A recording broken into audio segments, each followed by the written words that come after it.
Well, John actually introduced me in a great way and then summarized what we have done before.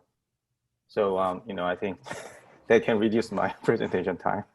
So let me go to full screen. Can everyone see my screen? Yes. Okay.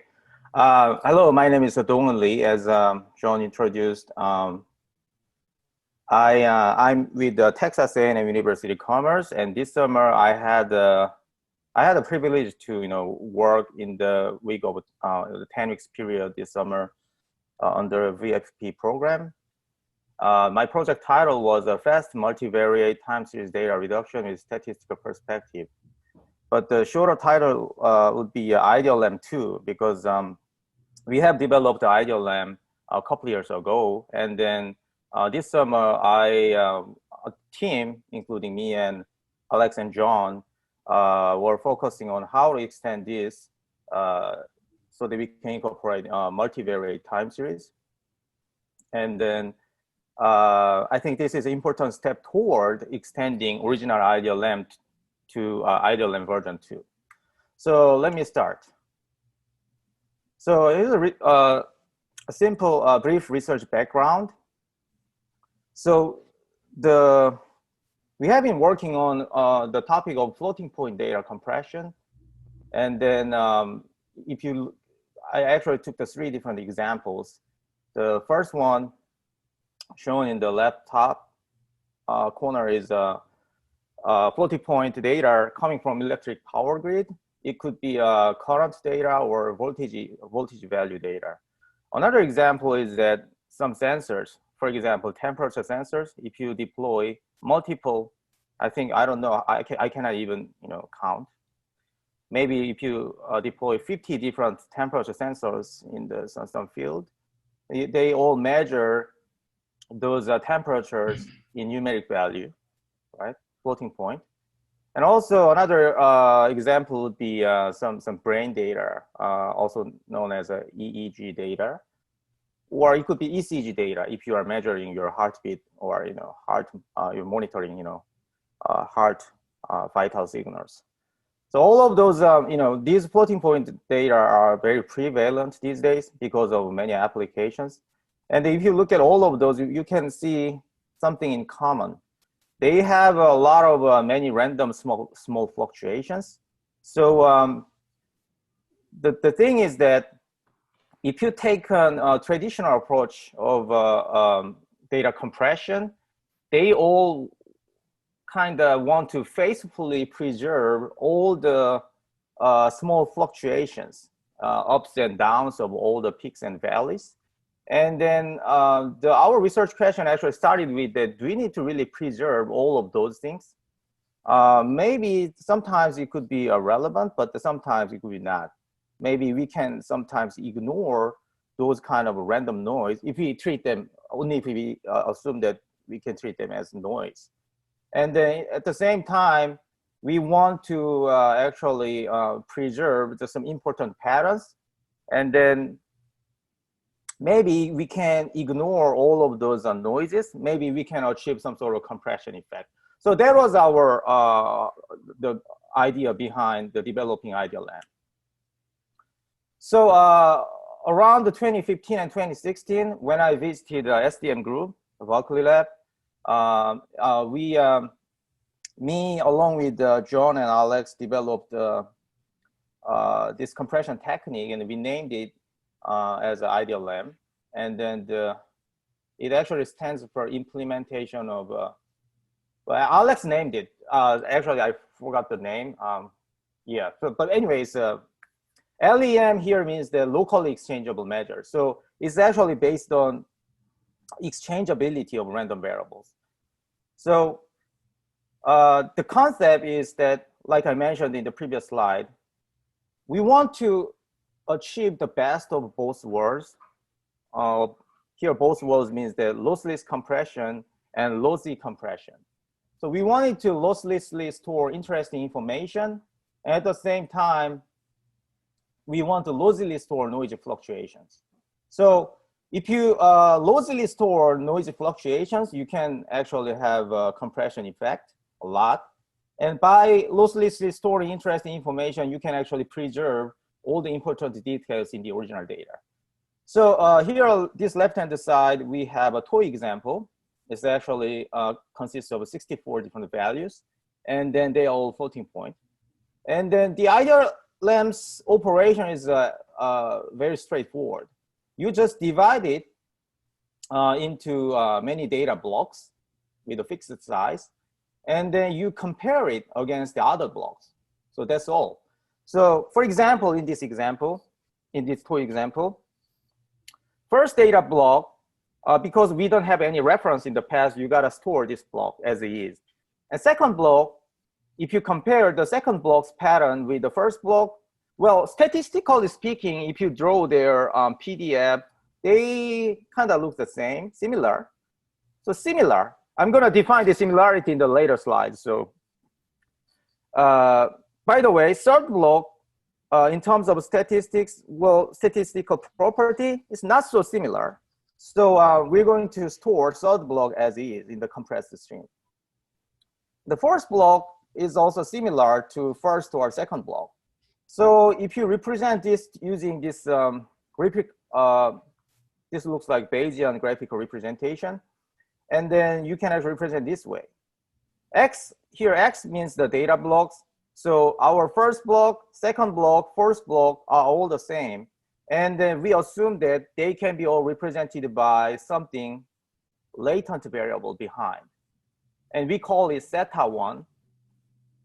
And the third block, which was not so similar to others, they are stored on their own. So it's represented by another random variable generator. So we call this part the random variable generator.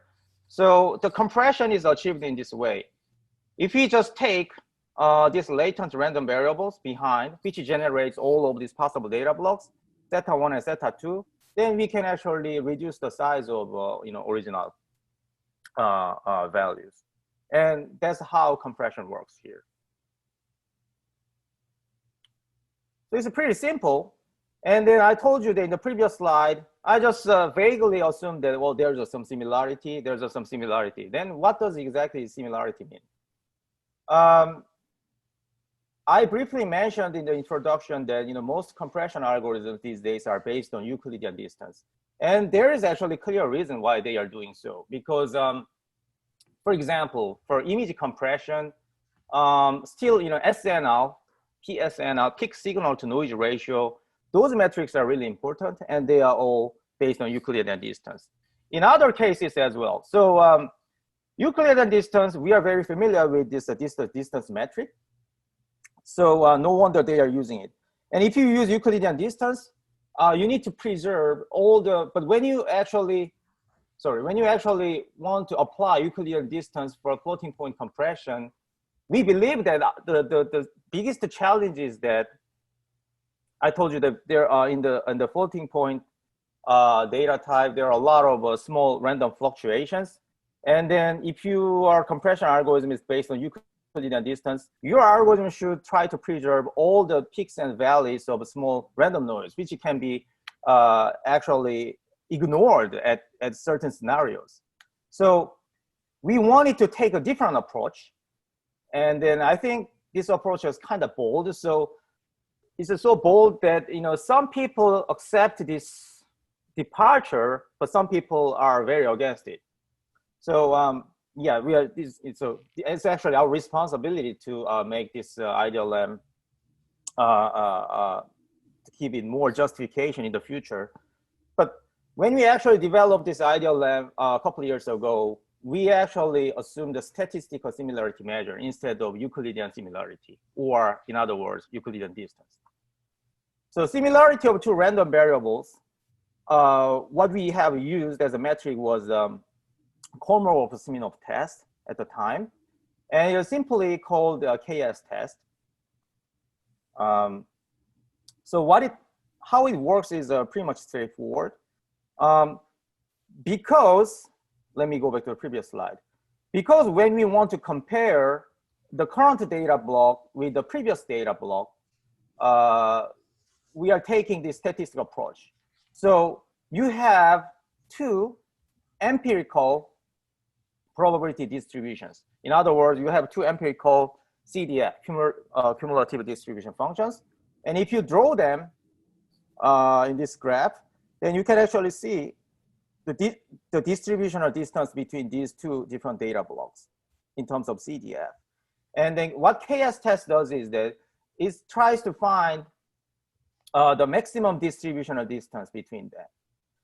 In this particular example, the maximum distance happens around the area when the value is 0.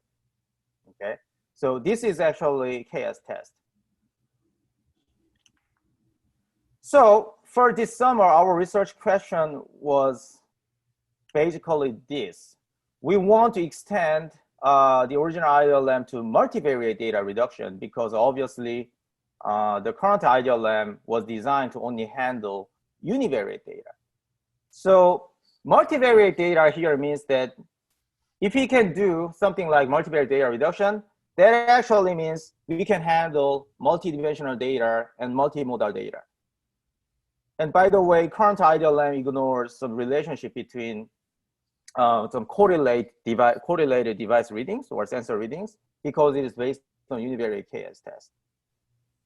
So this is a current IDEALEM. This is another some scenario. If you have, let's say you have some sensors deployed in some field and you have multiple sensors, they are all measuring similar data. But because the current IDEALEM is designed in a way that it can only consider univariate variable, you can only compress time series data of, coming from the single device. When in reality, this time series data is correlated with another readings from neighboring sensors, right? So because we are only taking into account this single vector here, we are actually losing a lot of opportunity in terms of data reduction. Similarly, this is the second example I show here is that it's actually coming from, it's based on scenario where we are using some strain sensors attached to person's head, forehead. There's a sensor, same sensor attached to here in forehead and then near the mouth. And when some people is laughing and crying, maybe these two sensor readings are, it's obvious that it's correlated because when you're laughing and crying, these two events, time series wise, they are not identical, but you can see that there's a strong correlation. When this value goes up, this value near the mouth goes down, and so on for crying because it is trained sensors. So current IDEALEM is also ignoring this correlation between these two sensors because it's only taking into account of values coming from single sensor. So if you can actually extend this to multivariate statistical test, maybe multivariate statistical test can naturally handle both multidimensional and multimodal data. And I didn't explain multimodal data yet, so let me show you some brief example, a simple example of multimodal data.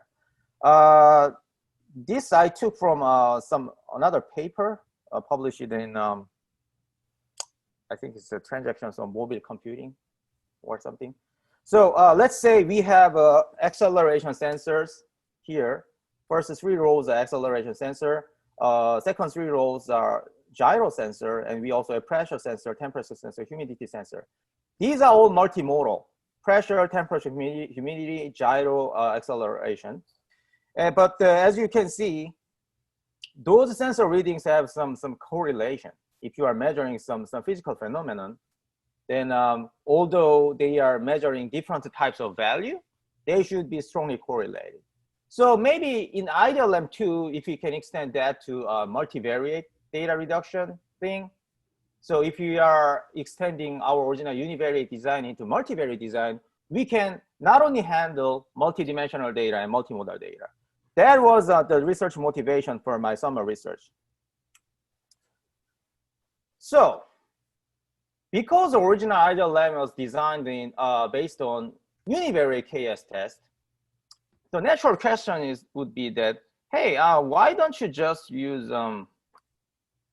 multivariate KS test And if there's a library online, you can just use that. Well, that sounds very simple, but turns out that it's not, because there's no well-known algorithm so far for multivariate KS test. So we made it in this summer. So here's the research findings. So basically, what we have proposed in this summer was that we proposed 3 different algorithms for multivariate statistical similarity tests. And then our actual design goal, our research goal was that the new algorithm should be lightweight and then preferably one-pass algorithm in order to accommodate some real-time streaming data analysis scenarios. So I didn't want to make it too complex. But that was our wish list, actually. So it turns out that some of these are not really lightweight, especially the multivariate two-sample KS test. And then because the previous original IDEALEM was based on univariate KS test, it's natural that we need to first look at multivariate two-sample KS test. And then during our research and exploration, we actually got a chance to look at some other distance measures, all in the statistical terms. Those were total variation distance with fixed binning. I'm going to explain what this means later. And then the other was a regularized optimal transport and Wasserstein distance. And then, during the 10 weeks of research, let me be honest with you. I actually started with looking into this optimal transport thing. And then it's a series kind of involved. So it took us like 5 weeks to solely study about this topic. And then the irony is that in actual implementation was really simple because there was already available Python library around.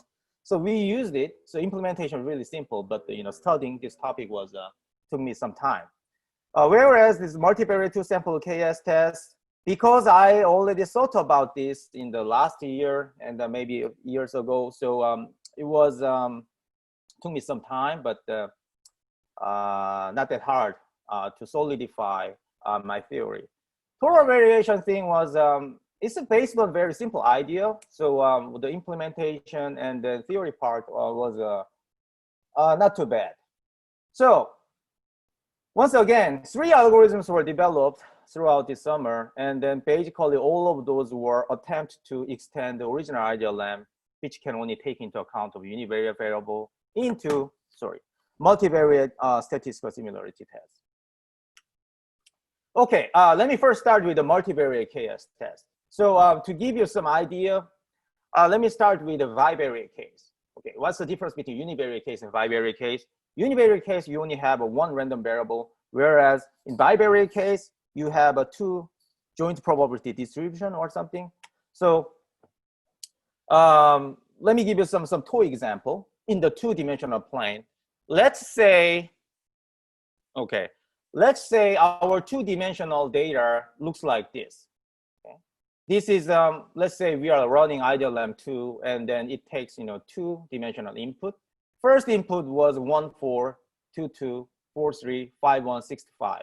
And I laid out all of these points in this red circle in this plane. 1, 4, 2, 2, 4, 3, and so on.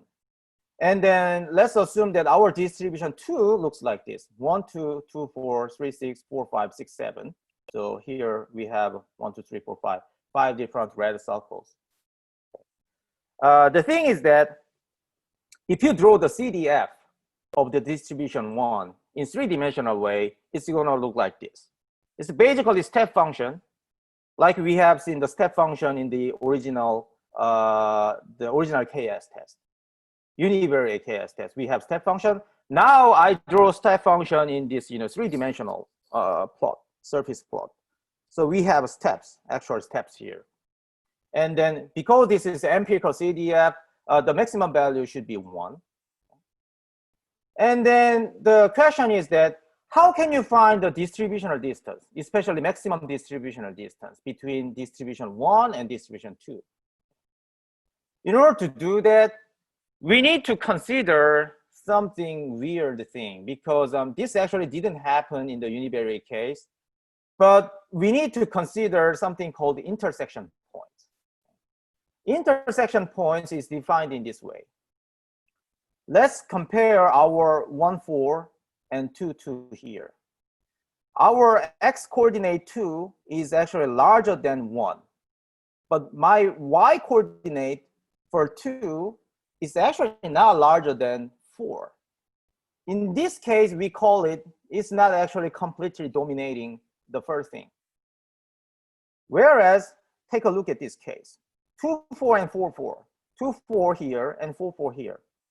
Not only x coordinate 4 is larger than 2, but also y coordinate of the second point 4 is also larger than the first one. I'm sorry. I think I made some. Sorry. I'm comparing 1, 2, and 2, 4 here. Okay. So this point, this observed point, is completely dominating this point. So in this case, we don't need to consider these intersection points. But if some point is not completely dominating the other point, then we need to consider something called intersection points. This intersection point is actually computed in a way that, in the case of 1, 4, and 2, 2, you take the maximum of each coordinate. So 2, 1 maximum is 2, 4, 2 maximum is 4. So our 2, 4 becomes our new intersection points, and so on. So you need to repeat this approach. And you need to actually probe where you have intersection points or not by taking into account every combination of your observed points. And in fact, this is actually pain point of multivariate KS test, and this is what makes multivariate KS test computing time very large. So in our case, we should check all 5 choose 2 combinations. So 5 choose 2 is like, we need to consider 10 combinations. In most cases, it actually overlaps with, it actually collide with the previously found intersection points. Then you don't need to actually put that in your list. So for example, in the distribution 2 case, we only have 1 intersection point. But in the distribution 1 case, we have 5 different intersection points. So the having intersection points, whether having intersection points or not, actually the number of intersections will vary depending on your data set. Okay, but in any case, we need to check all 5 choose 2 combinations. Once you find all observed point intersection points, you need to compute empirical CDF like in this way for every observed point and intersection point in distribution 1 and 2, and you need to compute the distribution distance and find the maximum. Okay, so that's the main basic algorithm. Now let me extend this to, okay, before I go to the next slide, let's consider how many number of operations are required for this toy example. For each of distribution 1 and distribution 2, we need 2 steps. We need to compute the distributional distance for 5 points. We have 5 points in distribution 1 and 5 points in distribution 2. And this step should be repeated for every observed point. And in the second step, compute the distributional distance for 5 points in distribution 1 and 5 points in distribution 2. And this step is repeated for every intersection point. So for every observed point, intersection point, we need to do something like 10 different comparisons each time. And then this can take a lot of time. Now, you may think about the sorted list may help, because if you use sorted list here to organize, to keep our observed and intersection points organized, then you can actually only terminate between these comparisons. You can actually only terminate your for loop. You can exit only by using break. And which is actually the case. I'm going to show you the experimental result shortly. And now we want to expand this bivariate case into multivariate case, and especially d-dimensional case. Then what happens is that for observed points, we assume that distribution 1 has n tuples, and each of these tuple is a d-variate. It has a d different coordinates. And the distribution 2 is the same size, n tuple and d-variate. For intersection points computation, we need to consider n choose 2, and n choose 3, n choose 4, all the way up to n choose d combination of tuples. For instance, if our D is 4, we are talking about 4-dimensional data, you need to consider n choose 2, n choose 3, and n choose 4. And here, n choose 3 tuples, for example, if we are considering n choose 3 tuples, then like I said before, you need to consider max. Max for each dimension, max 1, max 2, max D. You run this max function, and then, for example, x32 here means that from n choose 3 selection, some particular selection, this is actually value of a third tuple and second dimension. Okay, so here we are considering first dimension and the first tuple, and then second dimension, first tuple, second tuple, third tuple. So you need to actually find intersection points here, shown as a blue triangle. If you want to consider these blue triangles, then you need to consider this max value in between all these combinations. So once you got these observed points and intersection points, and the rest is straightforward. You just compute the empirical CDF for every observed point, intersection point in distribution 1 and distribution 2, and find the distribution distance and find the maximum. And then number of operations in this case, if we generalize this from bivariate case, for each of distribution 1 and distribution 2, compute the distribution distance for n points and n points in distribution 1 and distribution 2. Repeat this for total n observed points. And then repeat the same thing, this time for n choose 2 plus n choose 3 plus up to n choose D intersection points. So that's actually the algorithm. And well, if you consider the big O notation, asymptotic computational complexity, time complexity in this case should be O on the order of n to the D plus n to the power of D plus 1 for block size n and dimension size D. And this complexity is the same regardless of if you are using sorted list or not. Okay? So I actually implemented the 2 versions, one without sort and one with sort. And my question was, would sorted list help? The answer was yes. Okay. If you use sorted list, obviously you need to sort your original distribution 1 and distribution 2. So there's some trade-off between additional cost for sorting operations.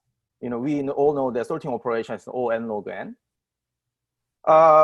But by sorting, we can actually remove a lot of duplicated entries, and then we can actually take advantage of, you know, early termination. Because if your entry is all sorted, you can during the for loop, you know when to stop your search. Okay? So sorted list in this case helped a lot. So let me show you a graph here.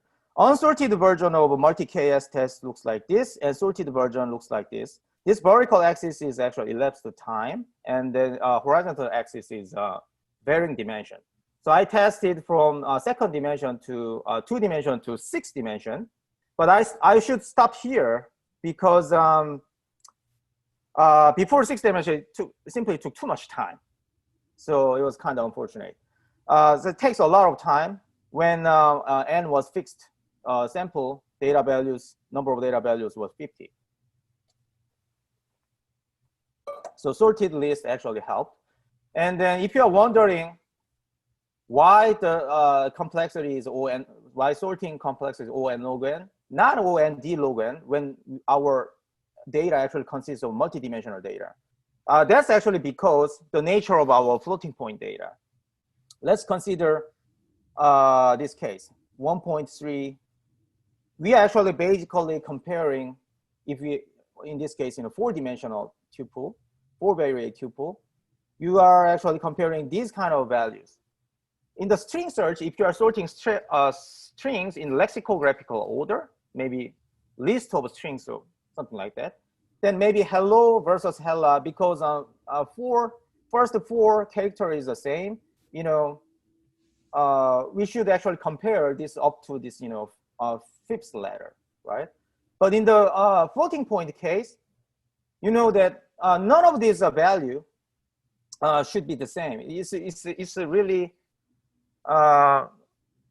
it's not going to happen basically in practice. if you want to draw some random samples from floating point, and then turns out that this value and that value is exactly the same. Because that never happens in floating point, we can actually safely say that sorting complexity is O(n) log n, not ND log n. And for this sorted list version of implementation, I actually use the Python sorted containers library. You can download it from this website, and this is pretty much reliable.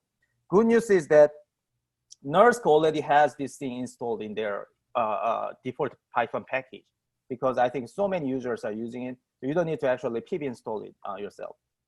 And then another thing I found for my, maybe, if I really want to improve this elapsed time for multivariate two-sample KS, I may consider, rather than this, generic sorted containers, I may consider some specifically tailored multidimensional version of data structure like KD3.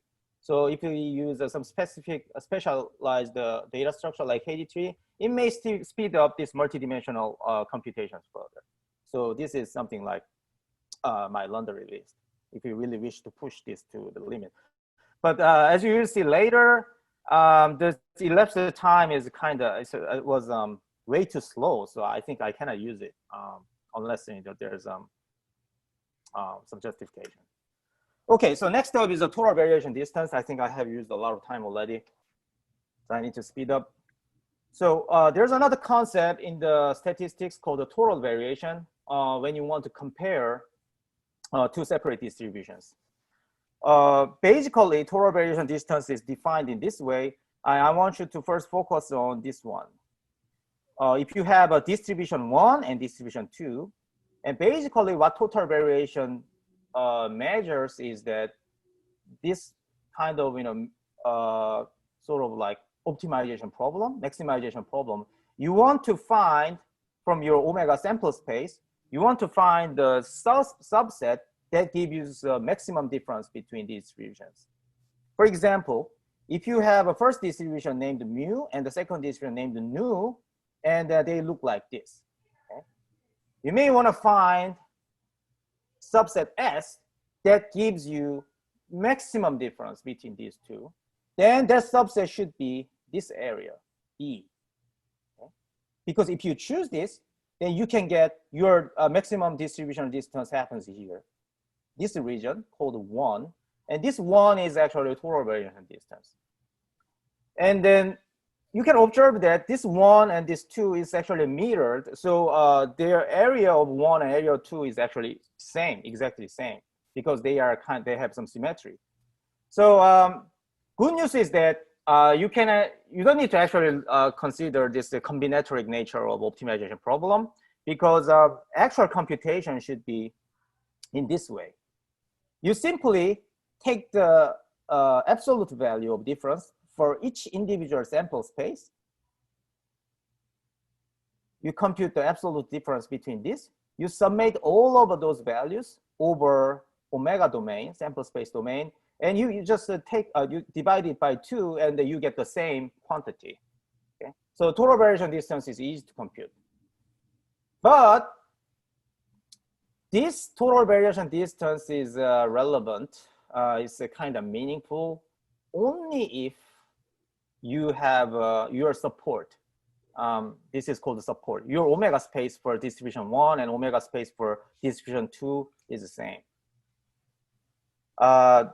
Here's the thing.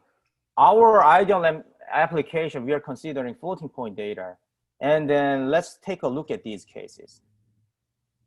I actually drew some from random normal distribution. This is example case with a mean 0 for bivariate case. Our mean is 0 and 0. Covariance was just identity matrix. Okay, so I drew some random samples with the same parameter configurations. But you can see that this blue cross and then red cross, red X mark, they never overlap, because once again, this is the nature of a continuous domain or a real number domain. And another, the problem is that in floating point, we are talking about some unbounded domain, and it's also continuous. So if you draw some samples, like in this case 50 samples, you have a 1/50 direct measures spread it all over your domain, and they never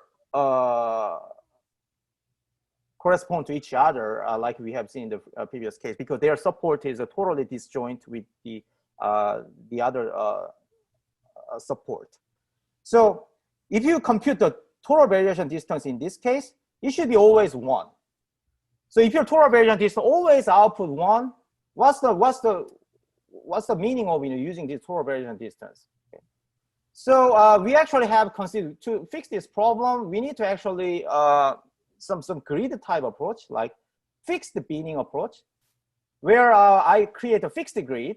Or in other words, some signal processing term, this is called quantization, fixed quantization. So for example, in my previous example, if you simply draw the grid, we can actually do like for horizontal axis 1, 2, 3, 4, 5. We have 5 bins, 5 binnings, and for vertical axis 1, 2, 3, 4, 5, 6 binnings. So if you assume that you have the same number of binnings for each dimension, you can get actually k to the power of this hypergrid. So basically what happens here is that if your samples are sitting on the same grid cell, then you consider that they are same. For example, we have a couple of red values, and we have a couple of blue values. Because they are all in the same cell of the grid, we can consider that have the same value, and then we can use this the total variation distance we have used before. We have seen before. Yeah, that was the idea of a fixed binning. So the algorithm in this case is not that difficult to implement. You first do n-log n sorting for distribution 1, distribution 2. Once again, sorting is required here because to keep everything organized, and for later search, if you do sorting, you can actually expedite the processing. And then for each of your data having d-dimensional data, you need time of OND binning operations for each distribution.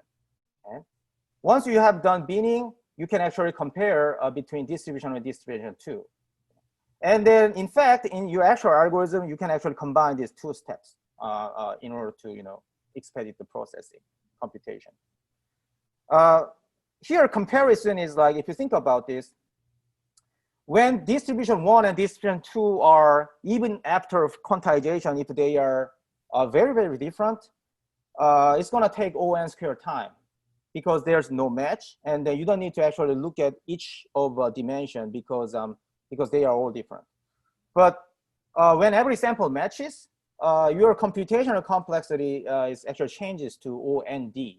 So it's going to be, in practice, in between ON squared or OND. In practice, because we are in practice, the real data will be in between these 2 extremes. So time complexity, if you measure, theoretically speaking, it should be asymptotically order of maximum value between ND and N squared. So this actually depends on your dimension size. If your dimension size grows and it's actually over dominating your N, then it's going to be ND. Otherwise, it's going to be N squared. Okay? Here, the thing is that although time complexity is this, we need to consider this. But here's the challenge is curse of dimensionality because we are considering KD hypergrid data. Data becomes sparse as dimension goes to infinity. If N is fixed and D grows, it really becomes rare to have samples from 2 distributions sitting on the same hypergrid cell. So in this case, maybe total variation distance will get to 1 unless K is decreased to make the grid coarse and make it not so sparse. So we have this kind of challenging issue for this problem. So I actually draw this 3-dimensional surface plot with respect to block size N and dimension size D. And then, by the way, this experiment was done in this way: multivariate Gaussian source and target distributions. I have done 50 iterations and computed the average to take advantage of the law of large numbers. Otherwise, there are going to be a lot of noise. So I took the 50 iterations for each configuration, and then I computed the average. What you can observe here is that we have this kind of region here. When N is fixed, when certain number of, if dimension size grows up to a certain point, and if N grows to like 50 and well, this dimension, this thing happens earlier. So this time, there's a quantum jump in this time, computation time. And then when I discussed this with John and Alex before in the meeting, and we speculated that this may have something to do with some sort of a CPU cache effect, cache line effect, those kind of things. And I think this thing is going on in NERSC machine.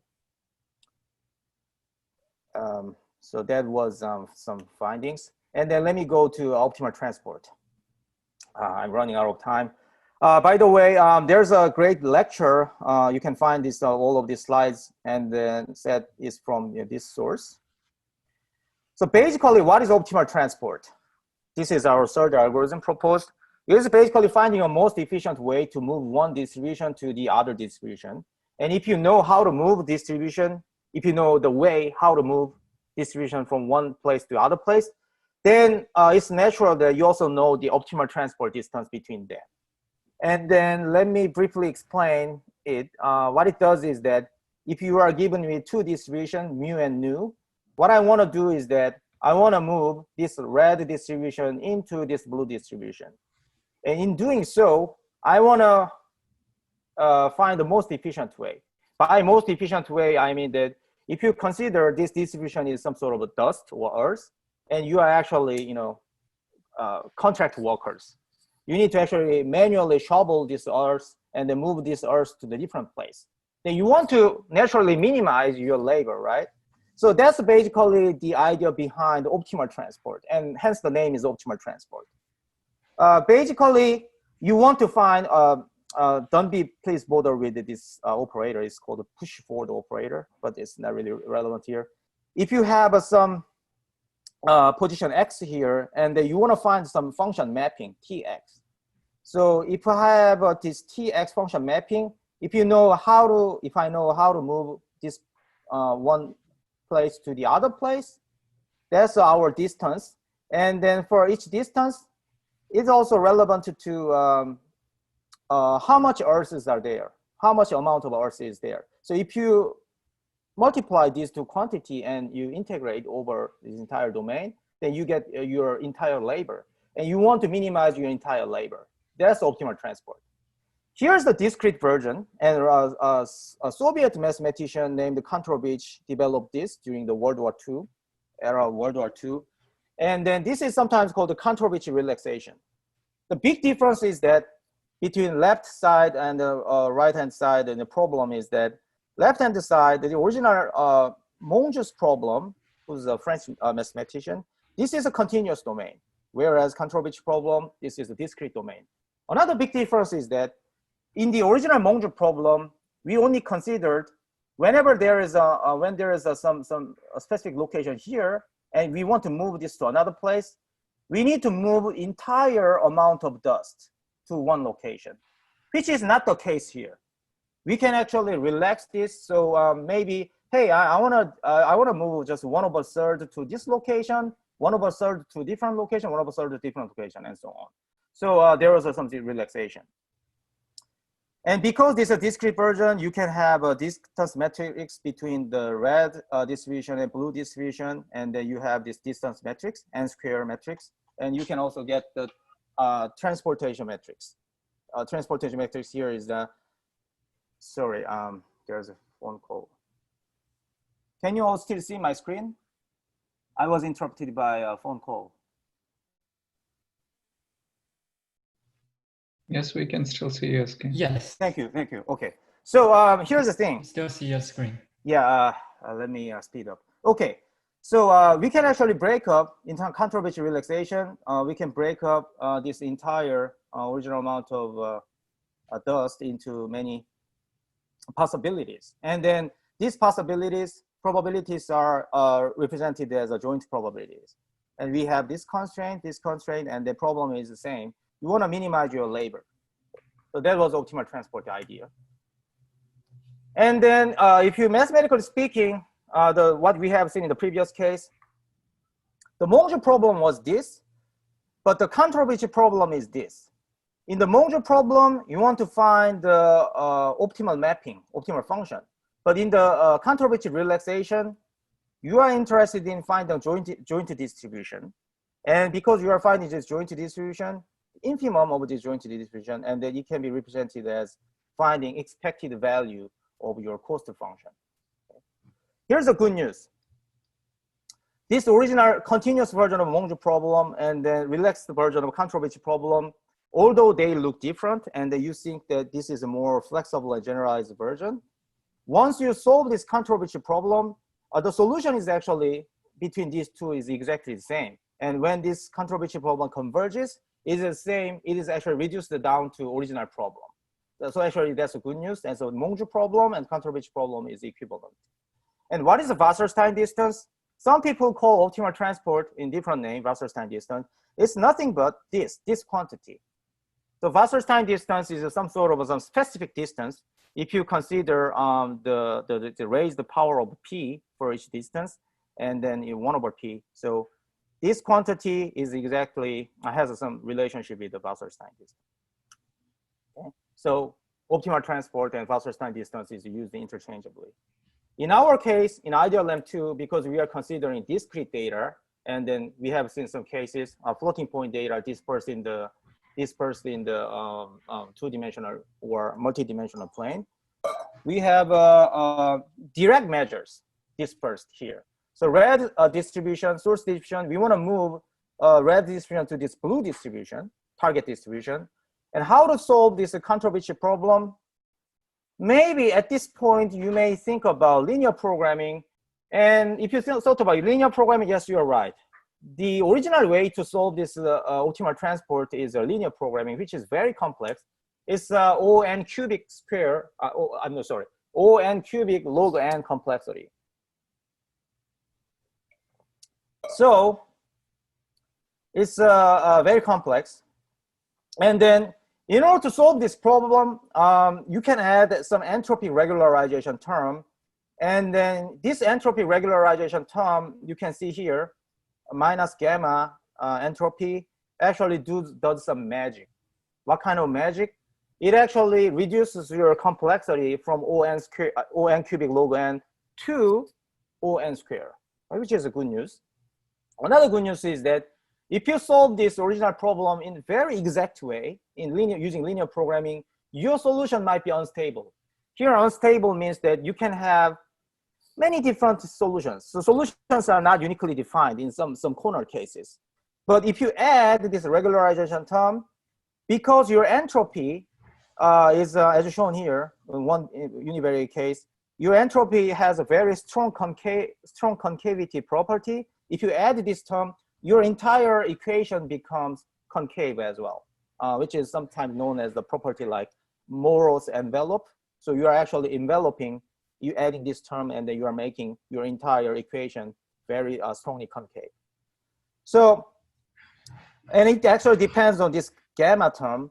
If you put emphasis on this gamma term, as you can see, gamma is increased because entropy term, when you give focus on entropy term, you need to actually spread probability mass around the domain. So it becomes your probability, joint probability distribution looks like this. Whereas if you are strictly enforcing linear programming, you're going to have very, this degenerate case of joint distribution. And then, yeah, you only have one big probability mass for each point. So this is reduced down to a Monge problem. Whereas, you know, if you add more of entropy term, put emphasis more, then your joint probability distribution is more spread. So this is a kind of like an unexact result. Accuracy is sacrificed, but in exchange, you get the computation speed up. Okay. So, sorry, took so much time. So how to solve this? The efficient algorithm actually exists called the sequence algorithm. It's O(n) square, and it's basically based on the idea of a fixed point iteration. And if you want to bring this to our IDEALEM 2, you need O(n) square D operations for distance metric computation and O(n) square for sequence algorithms. So entire time complexity becomes O(n) square D. And the good news is that Python library is readily available and it's a very well-written library. So your implementation is actually very simple once you understand some theory behind it. So here's the time complexity, and here's some actual experimental result, which I ran on the NERSC machine.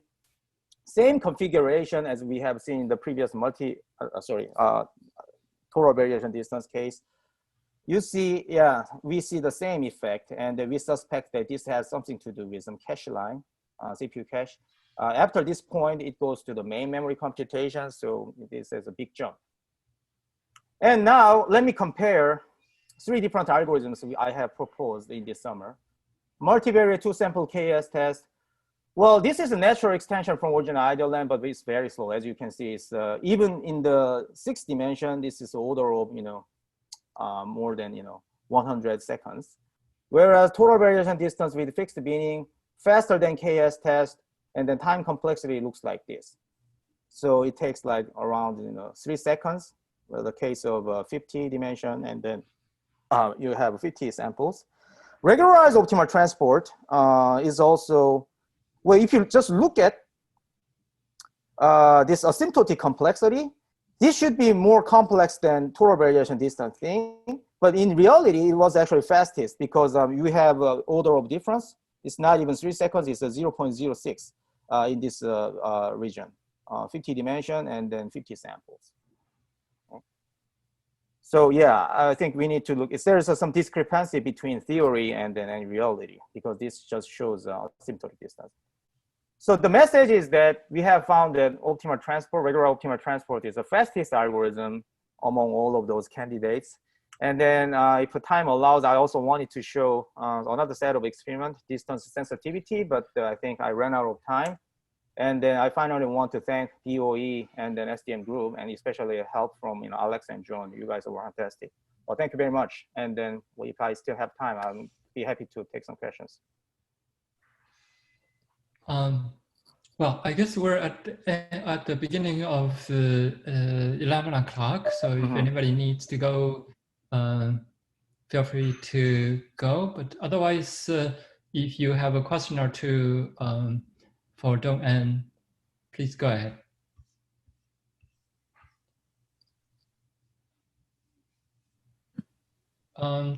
I take it you have the sensitivity plot. You want to just show it for a couple minutes? Yeah. Let me see. Okay, my nurse. I was running this experiment behind, and I'm not sure. Sorry. It actually okay. It was actually my Jupyter notebook was actually disconnected. Well, but I have a script in my hand, so I can actually run it later, and then I can show you. I don't have it right now. It actually. Okay. No, that's fine. Yeah. So here, sensitivity. I mean, basically, I wanted to see that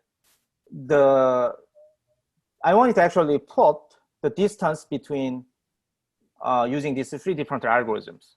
Okay, and how it looks like, and then how is the distance is really meaningful to us, something like that. For instance, if you have a total variation distance or multivariate two-sample KS test, if distance is always close to 1 or something, then there's no use of it's not really useful. But if you can actually discern some distance according to many different dimensions, then it's going to be useful. So I wanted to show it. Maybe it's a bit more practical. You said there on page 25, yes, sir. There's a big time difference, or there's Python code for the regularized optimal transport. Yes. I guess that's the synchrone algorithm, right? Exactly. Yeah. So is that implementation easy to transplant to C code to work with IDEALEM? Yeah, I think so, because when I looked last time, it was written in pure Python code. So yeah, it's not going to be really difficult to port from Python version of this library into C version to get some more speed up. I have a question about the block size. Yes, sir. In IDEALEM, you have a block size that looks fixed, but the size of it has to be determined to give you the best. And I don't know how you determine that. But then, how does this extend to 3-dimensional situation? Do you have fixed blocks, or you let them be different sizes? Well, that's actually a very good question. previous IDEALEM, we used fixed block size, and it should be, it was actually hyperparameter. So we have seen that depending on this block size, there is some difference in compression performance. So, and those kind of artifacts actually came from the nature of this KS test, because you have a KS test here, and then the distributional distance is actually normalized after this stage, according to the number of samples, according to block size. So if a block size grows, well, the same distributional distance is actually interpreted in different way, because after normalization, according to the number of samples, it actually gave us a different p-values. So because of that, we actually saw some convexity in our compression performance. But if you move to multivariate KS test, I think because KS test is basically KS test, so we're going to see same artifacts. But for this experiment, I didn't actually consider normalizing it. I only considered this distributional distance in multidimensional case. So that actually normalization and p-value thing was not actually my consideration. And for other two algorithms, total variation distance and regular optimal transport, they do not have this kind of step, normalization step. So that kind of performance issue will not be apparent in these two other cases. Does that answer your question, sir? Yeah, but still you need to decide what to do with the block size. Exactly, exactly. So I think I need further exploration. Well, including this distance KS test. Sorry, so sensitivity test, something like that. Yeah. So this is something after this, and then I also want to test this with a real data set to see actually how this handles and how this kind of algorithm affect the performance of compression, and then how does it affect the performance of reconstruction quality. So these kind of things, there are a couple of things still need to be answered in the near future. Okay. Thank you for your suggestion. Thanks.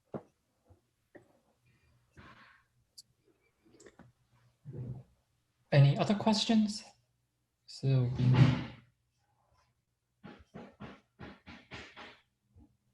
well, thanks, Dongeun. This is wonderful work. If there's no more questions, I guess we're done for today.